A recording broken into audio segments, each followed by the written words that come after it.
بہت بہت شکریہ. سب سے پہلے تو میں راٹھور صاحب اور اس ادارے کا ممنون ہوں کہ ایک موقع فراہم کیا آپ لوگوں کے ساتھ ملنے کا اور کچھ تبادلہ خیال کرنے کا. دوسری بات یہ کہ جو تعارف آپ سب لوگوں نے پیش کیا تو مجھے بہت خوشی محسوس ہو رہی ہے کہ اتنا ڈائیورس یہ اجتماع ہے. مختلف مذاہب کے لوگ موجود ہیں، مختلف مسالک کے موجود ہیں، اور کم و بیش سب وہ لوگ ہیں جو ایک درجہ استناد پر فائز ہیں اور انہوں نے اپنے اپنے شعبے کے اندر ایک مقام حاصل کیا ہوا ہے. اور اس طرح کی محفلیں جو ہیں وہ بڑی کارآمد ثابت ہوتی ہیں ایک دوسرے کو سمجھنے کے لیے.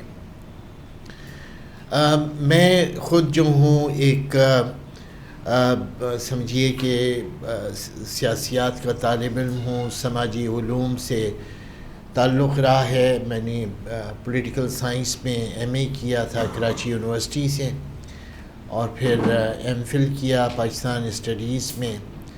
پھر میں نے برطانیہ میں کیمبرج یونیورسٹی سے پی ایچ ڈی کیا سوشل اینڈ پولیٹیکل سائنسز میں. تو ایک تو علم کے اور تعلیم کے راستے سے کچھ چیزوں کو سمجھنے کا موقع ملا، اور دوسرا مختلف لوگوں سے ملنے کے نتیجے میں ایک ذہن بنا. اور میری آج جو آپ سے گفتگو ہوگی یہ کوئی بہت عالمانہ فاضلانہ گفتگو نہیں ہوگی. میں آپ سے وہ باتیں کروں گا جن کو سامنے کی باتیں کہا جاتا ہے، وہ چیزیں جو ہم دیکھتے ہیں، سنتے ہیں، بس گزر جاتے ہیں، لیکن ہم توقف نہیں کرتے، غور و فکر نہیں کرتے. تو زندگی میں بہت سے ایسے تجربات ہوتے ہیں جو پھر بعد میں بہت گہرے نقوش چھوڑتے ہیں، گہرے اثرات چھوڑتے ہیں، اور ہمیں ان کو یاد کرتے رہنا چاہیے. میرا اپنا زندگی بھر کا اب تک کا جو مشاہدہ اور تجربہ ہے وہ یہ کہ معاشروں کے اندر عدم رواداری کا سب سے بڑا جو سبب ہے وہ ایک دوسرے سے نہ ملنا ہے. ہم ایک دوسرے سے ملتے نہیں ہیں، اپنے اپنے دائروں میں رہتے ہیں. ایک ہی طرح کا ماحول، ایک ہی طرح کا گھرانہ یا ایک ہی طرح کا محلہ، تو ہماری دنیا کھلتی نہیں ہے اور ہمیں اندازہ نہیں ہوتا دوسرے لوگوں کے بارے میں. ایک زمانہ تھا کہ اس کو بھی اچھا سمجھا جاتا تھا. وہ مشہور انگریز فلسفی تھا، کانٹ اس کا نام تھا. تو اس سے پوچھا گیا کہ بھئی تم کیوں نہیں باہر نکلتے، دوسرے شہروں میں کیوں نہیں جاتے اور کیوں نہیں چیزوں کو دیکھتے اور سمجھتے. تو اس نے کہا کہ جی میں جو 10 میل کا جو علاقہ ہے ابھی میں اسی کو نہیں سمجھ سکا، یہیں کے انسانوں کو نہیں سمجھ سکا، تو باہر کیا نکل کے دیکھوں.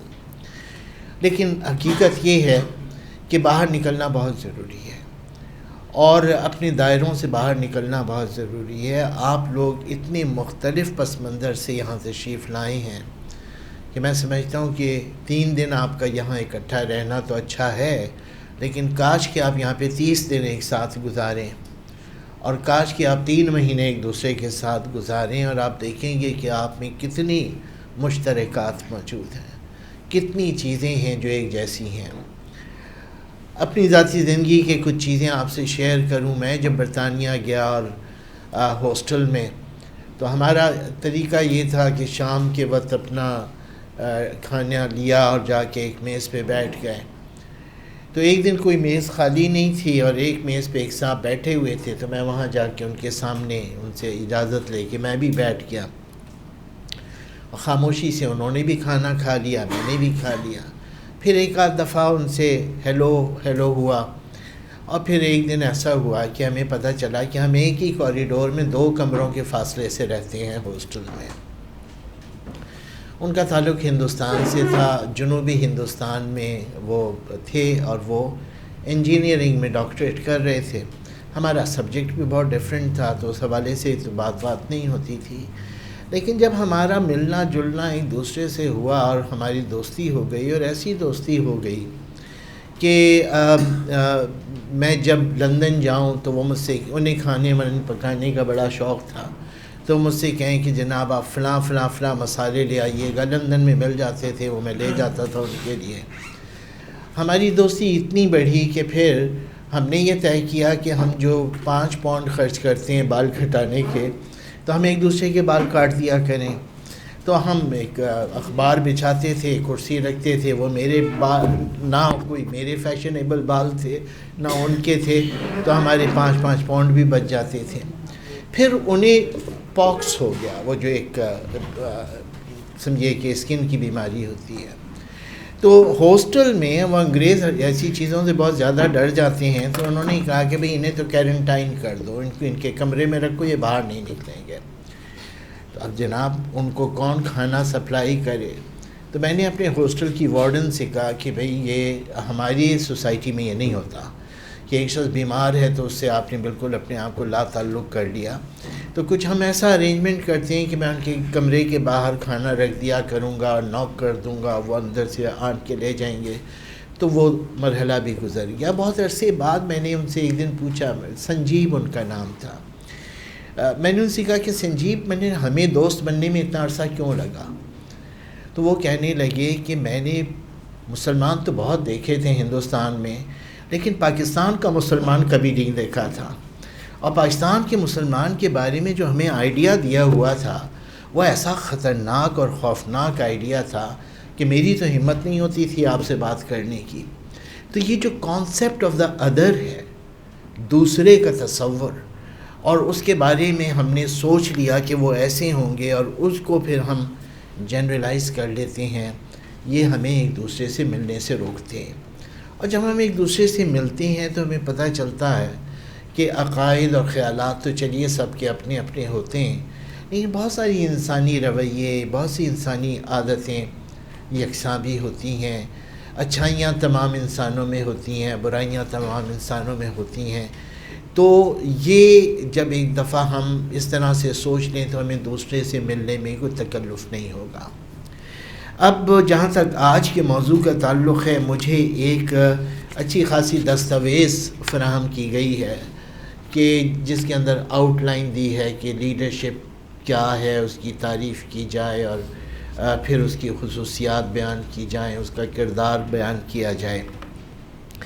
میں نے ایک نظر اس کو پڑھ لیا ہے اور ظاہر ہے آپ کے پاس بھی یہ ہوگا، آپ نے بھی دیکھا ہوگا، لیکن میں گفتگو اپنی کروں گا اور میری کوشش یہ ہوگی کہ ہم کچھ ان نکات کو دیکھ لیں جو اس کے اندر بیان کیے گئے ہیں، اور باقی زیادہ تر گفتگو ہمارے اپنی پرسیپشن کی ہوگی، اپنے مشاہدے اور اپنے تجربے کی ہوگی۔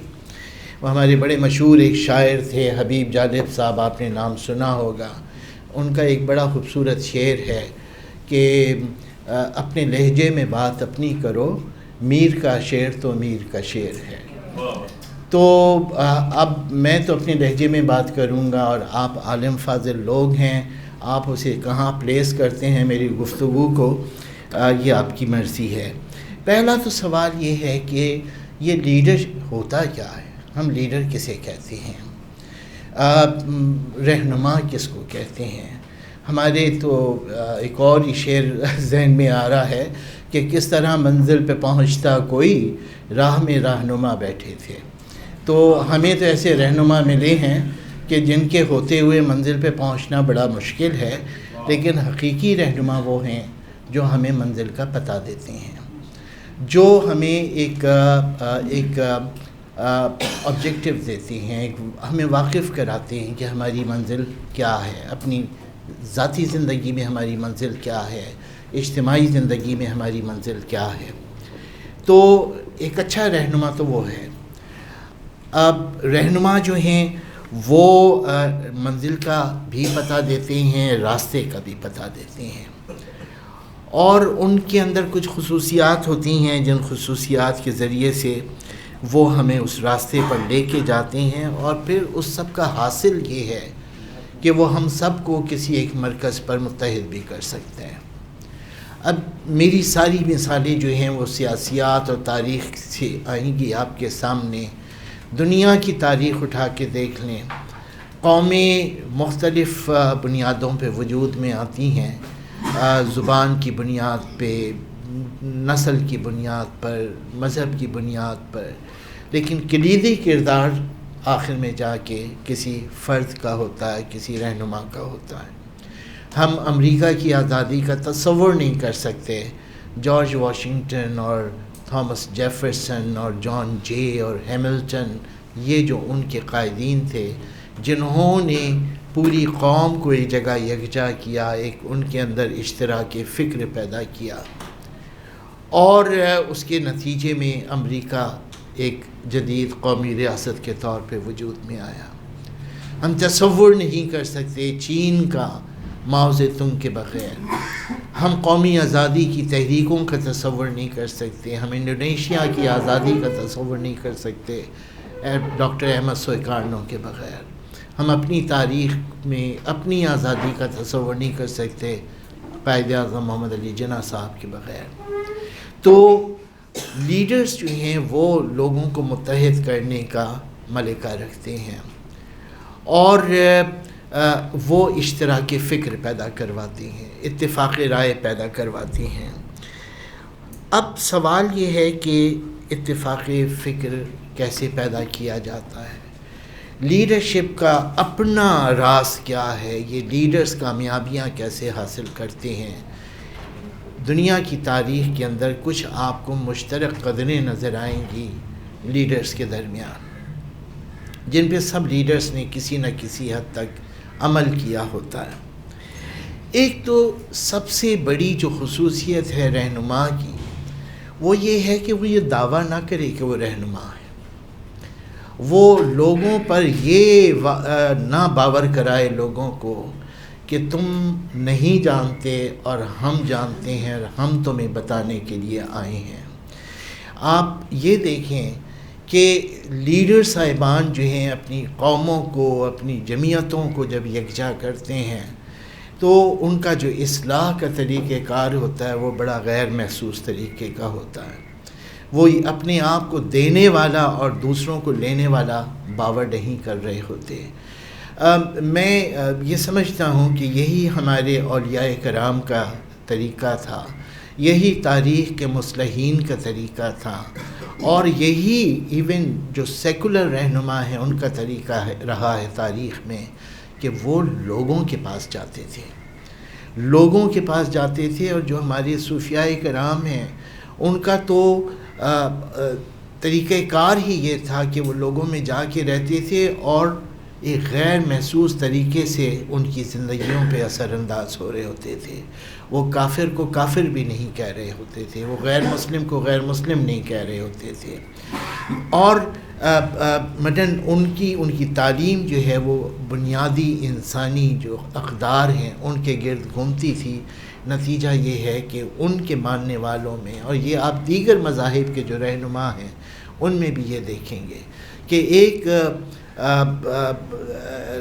دعوی رہنمائی نہیں ہے ان کے یہاں، وہ یہ دعویٰ نہیں، دعوے کے ساتھ نہیں میدان میں آ رہے۔ اور اب بھی آپ یہ دیکھیے کہ جہاں جہاں بہتری کی صورت ہے وہاں پہ کوئی یہ نہیں کہہ رہا ہوتا کہ میں لیڈر ہوں، میں تمہیں صحیح راستہ بتا رہا ہوں۔ صحیح راستہ بتا رہے ہوتے ہیں، لیکن یہ بھی لوگوں کو باور کرا رہے ہوتے ہیں کہ اگر اس سے ہٹ کے بھی کوئی راستہ صراط مستقیم کا ہو سکتا ہے تو آپ اس پہ چل سکتے ہیں۔ میں آپ کو ایک پھر اپنی سمجھے اس دنیا کا واقعہ، اس دنیا کا ایک طریقہ کار بتاؤں۔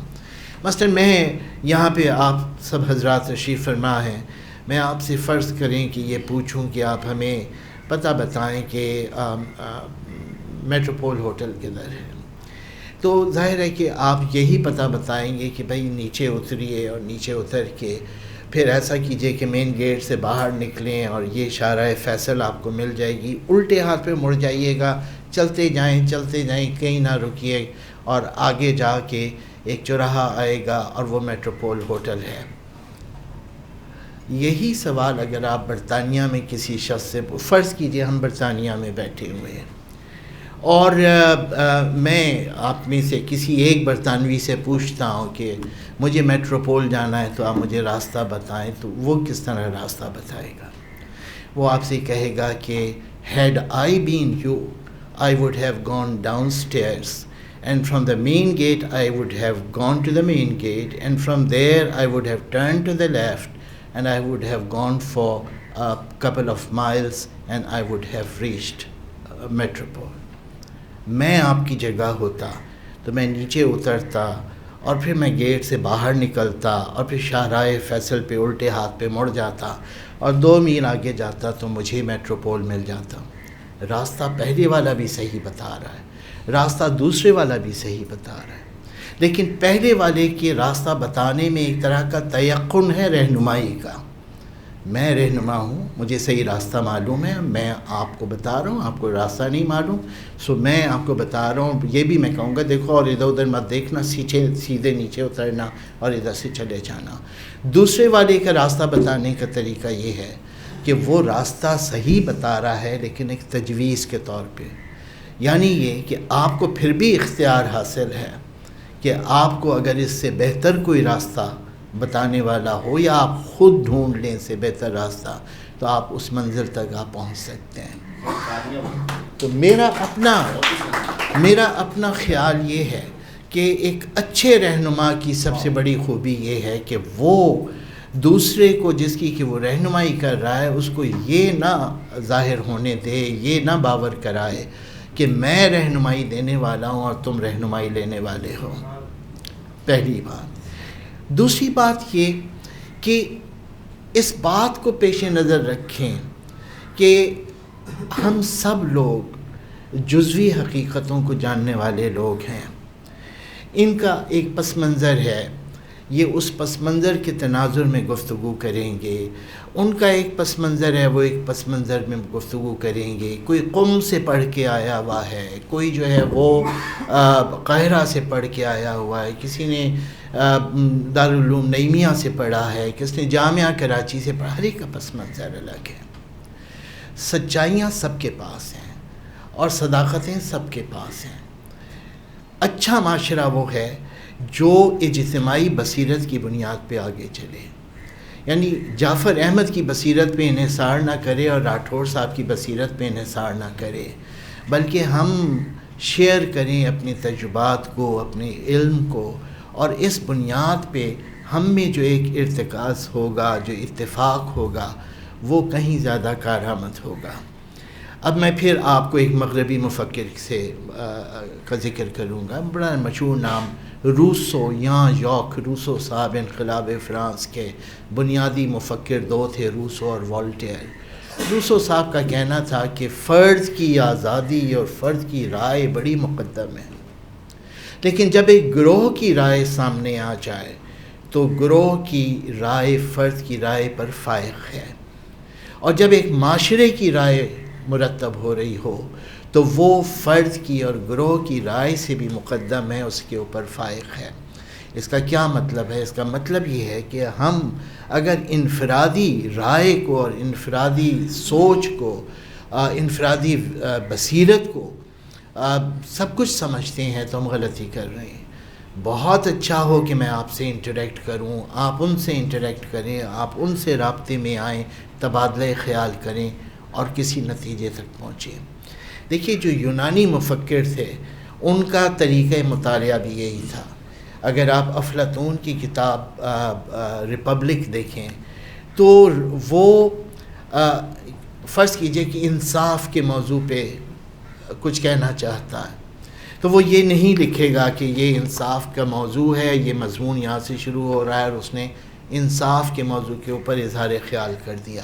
نہیں, اس کا طریقہ یہ ہے کہ وہ یہ کرتا ہے کہ وہ ایک کلاس روم بناتا ہے اور اس کلاس روم میں مختلف طالب علم بیٹھے ہوئے ہیں اور ایک استاد بیٹھا ہوا ہے, اور کیونکہ اس کا استاد سقراط تھا تو سقراط بیٹھے ہوئے ہیں, اور وہ کہتے ہیں کہ بھئی آج ہم انصاف کے موضوع پہ گفتگو کریں گے. ایک طالب علم کو مخاطب کر کے کہے گا کہ جی آپ بتائیں کہ آپ کے خیال میں انصاف کیا ہے. اس نے انصاف کی ایک تعریف بیان کی جو بظاہر بڑی اچھی لگی, اور استاد نے کہا ہاں یہ تو تم نے بہت صحیح کہا, انصاف یہ ہوتا ہے, لیکن فرض کرو کہ یہ ہو, اور وہ اس جواب میں سے ایک سوال نکال دے اور دوسرے طالب علم سے پوچھے تو دوسرا طالب علم اس جواب میں جو سوال نکلا ہے اس کا جواب دے گا، اور استاد اس کی بھی تحسین کرے گا اور کہے گا یہ بالکل صحیح تم نے کہا، لیکن اس سے ایک اور سوال یہ پیدا ہوتا ہے، اس کا کیا جواب ہو سکتا ہے؟ تو تیسرے طالب علم نے اس کا جواب دیا، تو ہر جواب میں سے ایک نیا سوال نکال کے آخر میں جب آپ اس چیپٹر کے اینڈ پہ پہنچتے ہیں تو پتہ چلا کہ جی افلاطون دراصل یہ بات کہنا چاہ رہا تھا، لیکن یہ بات اس نے ایک پورے نظام فکر اور نظام دلائل کے ذریعے سے پیش کی، اور اس سے اندازہ یہ بھی ہوا کہ کوئی بھی جو فکر ہے وہ اگر مختلف ذہنوں سے ہوتی ہوئی گزرے تو بالآخر زیادہ اچھی فکر ثابت ہوتی ہے۔ اسے ہم فلسفے کی زبان میں ڈیڈکٹیو میتھڈ کہتے ہیں، کہ ایک چیز سے دوسری چیز ڈیڈیوس کرنا، ایک چیز سے دوسری چیز کشید کرنا، اور یہ کشید کرنے کا عمل جو ہے یہ ہمیں بہتر سے بہتر فکر تک پہنچاتا ہے۔ اگلی بات میں یہ عرض کرنا چاہوں گا کہ جن لوگوں کو ہم رہنما مانتے ہیں، کون لوگ ہیں جو تاریخ میں زیادہ بڑے رہنما بن کے ہمارے سامنے آئے، چاہے وہ مذہبی دنیا سے تعلق رکھنے والی شخصیات ہوں، وہ سماجی مصلحین ہوں، وہ سیاسی رہنما ہوں، وہ رہنما جو تاریخ میں اپنے نقوش چھوڑ کے گئے ہیں، جن کو آج بھی ہم تحسین کی نگاہ سے اور قدر کی نگاہ سے دیکھتے ہیں، ان کے اوصاف کیا ہیں؟ جو میرا تھوڑا بہت مطالعہ ہے، پہلی بات تو میں یہ کہوں گا کہ ایک اچھا رہنما وہ ہے جو کلیئرٹی آف تھاٹ رکھتا ہو، جو خود ذہنی طور سے الجھا ہوا نہ ہو، جو خود کنفیوز نہ ہو۔ جب اس کی اپنی کلیئرٹی آف تھاٹ ہوگی تو وہ پھر دوسروں کو بھی ایک سمجھیے کہ صاف ستھرا خیال پیش کرنے کے لائق ہوگا۔ کلیئرٹی آف تھاٹ کس طرح سے آتی ہے؟ کلیئرٹی آف تھاٹ اس وقت تک نہیں آ سکتی جب تک کہ آپ مختلف مکاتب کے علم سے واقف نہ ہوں، مختلف لوگوں کے نقطہ نظر سے واقف نہ ہوں، جب تک آپ کو کی نظر تاریخ کے ارتقائی عمل پہ نہ ہو، آپ کو پتہ نہ ہو کہ انسان تاریخ کے کن کن ادوار سے گزر کے یہاں پہنچا ہے۔ اور ایک چیز جسے جرمن زبان میں سائٹ گیسٹ کہتے ہیں، اور اردو میں اس کے لیے بڑا اچھا ترجمہ کیا گیا ہے، روح عصر۔ روح عصر، ہر عہد کی ایک روح ہوتی ہے، ایک مین اسٹریم، ایک مین آئیڈیا ہوتا ہے ہر عہد کا۔ مثلا ہم جس عہد میں رہ رہے ہیں پچھلے 100-150 سال سے، انسان کی کاوشوں کا محور، قوموں کی کاوشوں کا محور، سیاسی رہنماؤں کی کاوشوں کا محور، جو ایک بنیادی تصور ہے وہ سماجی انصاف کا ہے۔ تو آج کی روح عصر جو ہے وہ سماجی انصاف ہے۔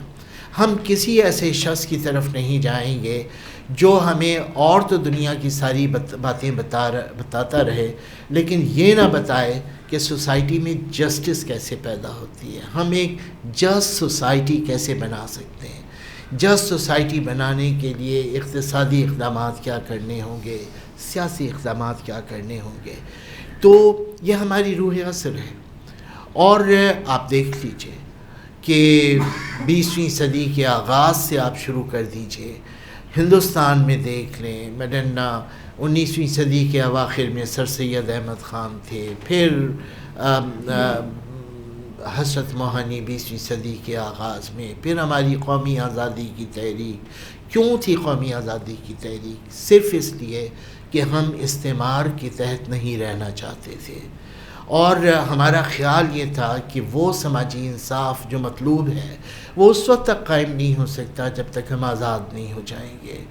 اب کانگریس اور مسلم لیگ تو ابھی ذہنی طور سے اس کے لیے تیار نہیں ہوئے تھے، لیکن حضرت موہانی 1903 میں اردو معلیٰ اپنے رسالے کے اندر آزادی کامل، آزادی کامل، آزادی کامل کا نعرہ لگا رہے تھے۔ سزائیں کاٹی انہوں نے، اور جیلیں انہیں ہوئیں، انہوں نے انگریز کے مال کا بائیکاٹ کیا، سر سید کالج سے ان کو نکال دیا گیا، بمشکل بی اے انہوں نے کیا، اور اسی کالج کے سامنے ایک دکان پرچون کی کھول کے بیٹھے جس میں انہوں نے سارا دیسی مال رکھا اور کہا کہ ہم بدیسی مال کا بائیکاٹ کریں گے۔ اپنے رسالے میں ایک مضمون لکھ دیا، چھاپ دیا، اور اس کے اوپر ان پہ سیڈیشن کا، بغاوت کا مقدمہ چلا۔ ان سے پوچھا گیا کہ مضمون نگار کا نام بتاؤ۔ وہ صحافتی اقدار کی بھی پاسداری کر رہے تھے، انہوں نے کہا کہ نہیں، نام میں نہیں بتا سکتا۔ چنانچہ انہیں خود کو سزا بھگتنی پڑی، 2 سال جیل سخت، اور سزا بھی وہ جس کے اوپر وہ مشہور ان کا شعر ہے کہ ہے مشق سخن جاری، چکی کی مشقت بھی، ایک طرفہ تماشا ہے حسرت کی طبیعت بھی۔ مجھے لاہور میں ایک صاحب ڈاکٹر عابد سہیل ہوا کرتے تھے، انہوں نے ایک خط میں مجھے لکھا کہ میں اپنی نوجوانی کے زمانے میں حسرت موہانی سے ملا تو میں نے ان سے کہا صاحب بڑی اذیت ہوتی ہوگی جب آپ چکی پیستے ہوں گے۔ انہوں نے کہا بھیا وہ والی چکی نہیں جو تم دیکھتے ہو، چکی وہ تھی جس کے اندر وہ گندم ڈالا جاتا تھا، اور جس طرح سے کنویں کے گرد کولو کا بیل چلتا ہے، ہمارے سر میں پٹا ڈالا جاتا تھا اور ہم اس کے گرد گھومتے تھے۔ کیوں یہ سب کچھ کر رہے تھے؟ آزادی کے لیے۔ اور آزادی کے لیے کیوں کر رہے تھے کہ روح عصر یہ بتا رہی تھی کہ انسان شرف انسانیت سے اس وقت متصف ہوتا ہے جب معاشرے میں سماجی انصاف ہوتا ہے۔ جن معاشروں کے اندر ظلم ہوتا ہے، جن معاشروں کے اندر ناانصافی ہوتی ہے، وہ انسان مکمل انسان نہیں بن پاتا۔ ایک صاحب تھے فرانس فینن، ان کی بڑی مشہور کتاب ہے ریچڈ آف دا ارتھ، اس کا ترجمہ بھی ہو چکا ہے افتادگان خاک کے نام سے۔ یہ ایک الجزائر کے پس منظر میں انہوں نے یہ کتاب لکھی، اور یہ قومی آزادی کی تحریک کے حامی تھے، بلکہ یہ اس زمانے کی بات ہے جب استعماری طاقتیں تشدد کرتی تھیں، اور تشدد کے جواب میں پھر جو مزاحمتی تحریکیں ہیں ان کو بھی اسلحہ اٹھانا پڑتا تھا۔ تو اس زمانے میں انہوں نے اس کتاب میں لکھا، میں صرف یعنی یہ نہیں کہہ رہا کہ تشدد اچھی چیز ہوتی ہے، میں صرف اپنا وہ نقطہ واضح کرنا چاہ رہا ہوں کہ ہم مکمل انسان بھی اسی وقت بنتے ہیں جب معاشرہ انصاف کے اصولوں کے اوپر قائم ہوتا ہے۔ اور فرانس فینن نے اس میں یہ لکھا کہ جب ایک مظلوم کے ہاتھوں ظالم کا قتل ہوتا ہے تو دراصل 2 وجود قتل ہوتے ہیں، ظالم تو ہوتا ہی ہوتا ہے، اور مظلوم کا مظلومیت کا تشخص ختم ہوتا ہے، اور وہ مرد آزاد بن کے زمین پہ آتا ہے۔ تو اس کا مطلب یہ ہے کہ مظلومیت بھی کوئی اچھی چیز نہیں ہے۔ آپ اگر آپ کے اوپر جبر ہو رہا ہے، آپ کے حقوق تلف کر دیے گئے ہیں تو، اور آپ اسے قبول کیے ہوئے بیٹھے ہیں، تو اس کا مطلب ہے کہ آپ کا جو شرف انسانیت ہے اس کے بہت سے پہلوؤں سے ابھی آپ نے خود کو دور رکھا ہوا ہے۔ تو میرا کہنا یہ ہے کہ ایک اچھا لیڈر وہ ہے جسے روح عصر کا احساس ہو اور وہ اسی کی مطابقت سے اپنی جدوجہد کر رہا ہو۔ اگلی چیز یہ کہ ایک اچھا لیڈر وہ ہے جو لوگوں تک اپنی بات پہنچانے کا ہنر جانتا ہو، کمیونیکیشن اسکل جس کو آپ کہیں گے آج کی زبان میں، کہ وہ تحریر کے ذریعے سے یا تقریر کے ذریعے سے دوسروں تک اپنا مافِ ضمیر پہنچا سکے، اور پھر اتنا کامیاب ہو دوسرے تک اپنی بات پہنچانے کے اندر کہ دوسرے یہ سمجھیں کہ جو کچھ کہہ رہا ہے تو وہی باتیں ہیں جو میرے بھی ذہن میں ہیں۔ تو یہ ایک بڑائی ہے۔ اگلی بہت اہم بات جو میں سمجھتا ہوں ایک لیڈر میں ہونی چاہیے، جو چاہے آپ نچلی سطح کے لیڈر ہوں یا بڑی سطح کے لیڈر ہوں یا قومی لیڈر ہوں، کہ جن لوگوں میں آپ کام کر رہے ہیں، جو آپ کی قوم ہے یا جو آپ کی جمعیت ہے، جو آپ کے فالوورز ہیں، ان کا آپ کی ذات کے اوپر ٹرسٹ ہو، اعتبار ہو، اور یہ ٹرسٹ جو ہے یہ بڑا فیصلہ کن کردار ادا کرتا ہے۔ میں اکثر یہ سوچتا ہوں ایک طالب علم کی حیثیت سے کہ محمد علی جناح جو ہیں یہ ہندوستان کے مسلمانوں سے کتنے مختلف تھے. یعنی آپ یہ سوچیں کہ ہندوستان کے مسلمانوں کی اکثریت انتہائی غریب، اور محمد علی جناح بہت امیر آدمی تھے. آپ یہ سوچیں کہ جو برطانیہ سے وکالت پڑھ کے آ رہے تھے تو انہوں نے اپنے آپ سے وعدہ کیا تھا کہ میں روزانہ 1500 روپے کمایا کروں گا، لیکن جو انہوں نے کمایا وہ اس سے کہیں زیادہ تھا. ایک اندازے کے مطابق اگر میں غلط نہیں ہوں، میں نے جو فگر پڑھا کہ مرتے وقت ان کے پاس 14 کروڑ روپے تو ویسے پڑے ہوئے تھے.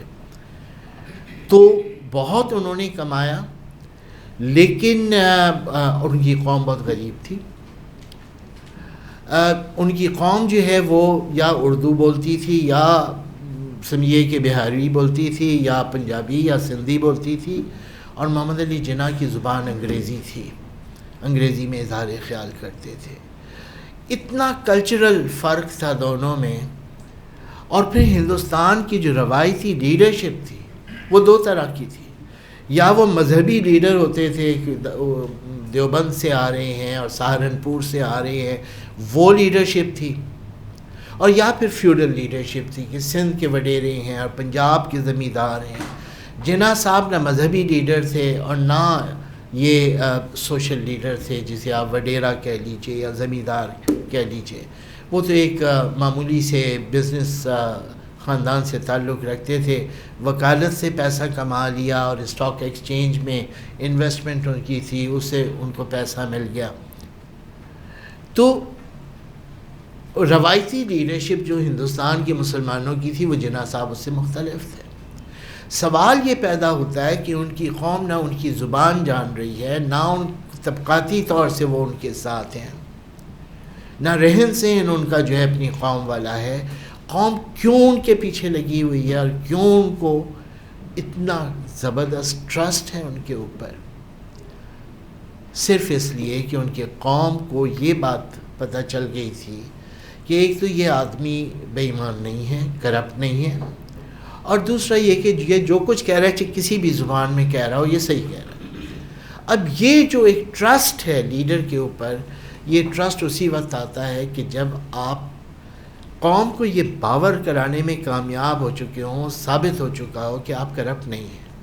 آج کل یہ لفظ ہم صبح و شام سن رہے ہیں کرپشن کا، اور جو خود کرپشن کر رہے ہیں وہ بھی کرپشن کے خلاف بول رہے ہیں. اور اب تو مدارج کا فرق ہے کہ بھئی کون زیادہ بڑا ہے، کرپٹ کون کم ہے. دیکھیے محمد علی جناح کے بارے میں آپ کو بتاؤں، تاریخ کے طالب علم کی حیثیت سے بہت ساری چیزیں میرے لیے بڑی حیران کن ہیں. وکیل تھے، بمبئی میں رہتے تھے، پیشی کے لیے فرض کیجئے بھوپال جا رہے ہیں، تو منن باقاعدہ ان کا جو بل بنتا تھا اپنے موکل کے لیے، وہ بل ان کے سیکریٹری نے بنایا ہوا ہے. اس میں ٹوٹل کو کاٹ کے محمد علی جناح نے اپنے ہاتھ سے کچھ 245 روپے ایڈ کیے ہوئے ہیں. یعنی یہ کہ جس دن وہ بمبئی سے بھوپال کے لیے جائیں گے اس دن بمبئی میں کورٹ نہیں اٹینڈ کر رہے ہوں گے، اور جس دن بمبئی واپس آئیں گے ٹرین سے اس دن کی بھی عدالتیں نہیں وہ اٹینڈ کر رہے ہوں گے. تو اس کا جو سمجھیے کہ معاوضہ ہے وہ بھی اپنے اسی موکل سے وصول کر رہے ہیں، تو اپنے دو پیسے نہیں چھوڑ رہے ہیں. دوسری طرف 7 اگست 1947 کو جب پاکستان تشریف لائے ہیں فائنلی پاکستان بننے کے نتیجے میں، آخری کام انہوں نے جو کیا ہے وہ حبیب بینک کو وہ چیک لکھ کے دیا ہے. بجلی کا بل آیا ہوا تھا 7 روپے کا، 7 روپے کا بل چیک سائن کر کے حبیب بینک کو، اور حبیب بینک کی چیک بک پہ وہ دے کے پاکستان تشریف لائیں. میں نے فرض کیجئے کہ مجھے اب ساری زندگی کے لیے جرمنی جانا پڑے تو کون دیکھتا ہے کہ یہاں کون سے بل پینڈنگ پڑے ہوئے ہیں؟ جائیں اپنی نئی زندگی شروع کریں. تو مطلب یہ جو کوالٹیز ہیں، یہ کوالٹیز بندے کو لوگوں کی نظروں میں پھر لے آتے ہیں، اور لوگ یہ سوچتے ہیں کہ یہ آدمی جو کچھ کہہ رہا ہے وہ درست ہے. اور میں نے تو دنیا کے لیڈروں کی باتیں کی ہیں، ان لوگوں کی جو اس دنیا کے سیاسی لیڈر ہیں. آپ زیادہ با علم ہیں، اپنے اپنے مسلک، اپنے اپنے مذہب کے تناظر میں اب ذرا پیچھے مڑ کے اپنے رہنماؤں کو دیکھیں. ہر ایک کی کامیابی کا راز اس چیز میں مضمر ہے کہ ان کی قوم نے جو ہے، دیکھیے نبی اکرم صلی اللہ علیہ وسلم نے نبوت جب ان کے اوپر آئی تو پہلا کام کیا کیا؟ پہاڑ کی چوٹی پہ جا کے لوگوں سے یہی سوال کیا تھا نا کہ میں نے کبھی تم سے جھوٹ بولا ہے؟ لوگوں نے کہا کہ نہیں. یہ جو ٹرسٹ ہے، یہ جو یقین ہے کہ فلاں شخص جو ہے یہ جھوٹ نہیں بولتا، یہ امین ہے، یہ خیانت نہیں کرتا، لوگ خود بخود کھینچے چلے آتے ہیں. چاہے یہ مذہبی رہنما ہوں، چاہے یہ صوفیاء کرام ہوں، یہ سوشل ریفارمرز ہوں. ہمارے آپ کے سامنے عبدالستار ایدھی کیوں لوگ ٹرسٹ کرتے تھے؟ میں پرسنلی جانتا ہوں ایسے لوگوں کو. کینیڈا سے ایک میرے کزن چلے آ رہے ہیں کہ نہیں یار وہ مجھے ایدھی کو دیکھنا ہے. اچھا صاحب وہ کچھ لائے ہوں گے اپنے ساتھ چندہ وندہ، تو انہیں جب ایدھی صاحب کے پاس لے کے گیا اور جہاں پہ ایدھی صاحب ایک یتیم خانے میں بیٹھے ہوئے تھے، آپ یقین کریں یہ صاحب جو ہیں ان کی تو دنیا بدل گئی. انہوں نے کہا یار میں سمجھ رہا تھا کوئی دفتر وفتر ہوگا اس کا، وہاں وہ بیٹھا ہوگا شاندار طریقے سے، یہ تو فقیروں سے بھی بڑا فقیر ہے. تو آپ یہ سوچیں کہ کوئی ان سے جا کے ایدھی ٹرسٹ سے رسیدیں نہیں مانگ رہا ہوتا تھا کہ جی یہ میں 2000 روپے دے رہا ہوں، اس کی رسیدیں دے دیں. لوگ آنکھیں بند کر کے دے کے آ رہے ہوتے تھے. یہ لیڈرشپ کا ٹرسٹ ہوتا ہے. تو اب مثلا ہم اگر کسی کمیونٹی میں کام کر رہے ہیں تو ہمیں سوچنا چاہیے، ظاہر ہے ہم اتنے بڑے بڑے لوگوں کا مقابلہ تو نہیں کر سکتے. ہم شاید محمد علی جناح نہ بن سکیں، ہم ہو سکتا ہے عبدالستار ایدھی بھی نہ بن سکیں، لیکن ہم اگر ان چیزوں کو ایک مثالیے کے طور پہ اپنے سامنے رکھ لیں تو یقیناً کچھ نہ کچھ اس سے فائدہ ہوگا اور آپ دیکھیں گے کہ لوگ آپ کی طرف آتے ہیں. میں اپنی پرسنل لائف کے کوئی واقعات آپ سے شیئر نہیں کروں گا، لیکن میں نے یہ دیکھا ہے کہ جہاں ہم نے کوئی اچھی مثال قائم کرنے کی کوشش کی، ہمارے طالب علموں نے اس کو یقیناً فوراً پک کیا اور اسے فالو کرنا شروع کیا. نہ ہمارا ان سے اس موضوع پہ کبھی کوئی مکالمہ ہوا. کلاس روم میں گئے، سپاری کی وہ ایک پڑی ہوئی تھی، وہ اٹھا کے ہم نے اپنی جیب میں رکھ لی. اس کے بعد میں نے دیکھا کہ لڑکے جو ہیں کوریڈور میں چنتے پھر رہے. میں نے نہیں ان سے کچھ بھی کہا. ہوتا ہے لوگ تقلید کرنا شروع کرتے ہیں، لوگ فالو کرنا شروع کرتے ہیں. ڈیرہ غازی خان سے میرے ایک طالب علم کا فون آیا اور اسی پہ میں بات اپنی ختم کروں گا. اس نے کہا کہ سر میں بڑی ایک کشمکش سے گزر رہا ہوں. وہ یہ کہ میں وہ ایم اے کر کے کوئی 4 سال پہلے چلا گیا تھا. وہ کہنے لگا کہ سر 4 سال سے بے روزگار ہوں، بھائی کی الیکٹرانکس کی دکان ہے اس پہ بیٹھتا ہوں. اب ایک اسکول کی جاب نکلی ہے لیکن 80,000 روپے مانگ رہے ہیں. بھائی 80,000 روپے دینے کو تیار ہے لیکن آپ کے لیکچر یاد آ جاتے ہیں. تو اس الجھن سے نکلنے کے لیے اس نے سوچا مجھی سے رابطہ کر لے. تو میں نے کہا کہ یار اگر تم نے مجھی سے رابطہ کر لیا تو میں اپنے لیکچرز کی نفی تو کر نہیں سکتا. بھائی سے کہو کہ تمہیں اپنی دکان پہ بٹھائے رکھے کچھ عرصہ اور اللہ مدد کرے گا، کوئی نکل آئے گا راستہ. تو میرا اپنا خیال یہ ہے کہ دیکھیے ہم میں سے جو والدین ہیں ان کی مثالیں بچوں کے لیے قابل تقلید ہوتی ہیں. سب سے زیادہ جو قابل تقلید چیز ہے وہ تو استاد ہیں. اور آج کے گئے گزرے دور کے اندر بھی میرا خیال ہے کہ اسٹوڈنٹس جتنا زیادہ اپنے ٹیچرز کو کاپی کرتے ہیں، جتنا اپنے ٹیچرز کو فالو کرتے ہیں. میرے ایک اسٹوڈنٹ نے کہا کہ وہ لیکچرار لگ گیا کالج میں، اس نے کہا سر میرا تو لیکچر دینے کا طریقہ بھی آپ ہی جیسا ہے، میں تو اسی طرح سے کلاس میں انٹر ہوتا ہوں، میرے بھی ہاتھ میں گلاس ہوتا ہے. تو میں نے اس سے کہا بھی مجھے تو ایسیڈیٹی کا پرابلم ہے، تم کیوں آپ پانی لے کے جاتے ہو. ٹھیک اسٹوڈنٹس اس حد تک فالو کرتے ہیں. اور آپ اپنے گھر کے ان بچوں کو دیکھیں جو اسکولوں میں جانا شروع ہوئے ہیں، وہ کلاس گھر آنے کے بعد اسکول کھیل رہے ہوتے ہیں. کتنے بچوں کو میں نے دیکھا ہے وہ ٹیچر بنے ہوئے ہیں, وہ اکیلے کمرے میں کھڑے ہوئے ہدایات دے رہے ہیں, you sit down, you stand up, you tell me the answer. اور میں سوچتے یہ سب کچھ کیا ہو رہا ہے, پتہ چلا جو اسکول میں دیکھ کے آئے وہ کر رہے ہیں. تو اگر ایسا ہے تو ہم میں سے جو لوگ اساتذہ ہیں ہم کو بہت زیادہ مائنڈفل ہونا چاہیے اس چیز سے کہ ہمیں کاپی کیا جا رہا ہے, ہمیں دیکھا جا رہا ہے, اور کوئی نہ کوئی بنا. ہمارے جو 35 اسٹوڈنٹ بیٹھے ہیں ان میں سے 2 تو یقیناً ہمیں اس نظر سے دیکھ رہے ہیں کہ ہمیں بھی ایسا بننا ہے. سو بہت بہت شکریہ جناب.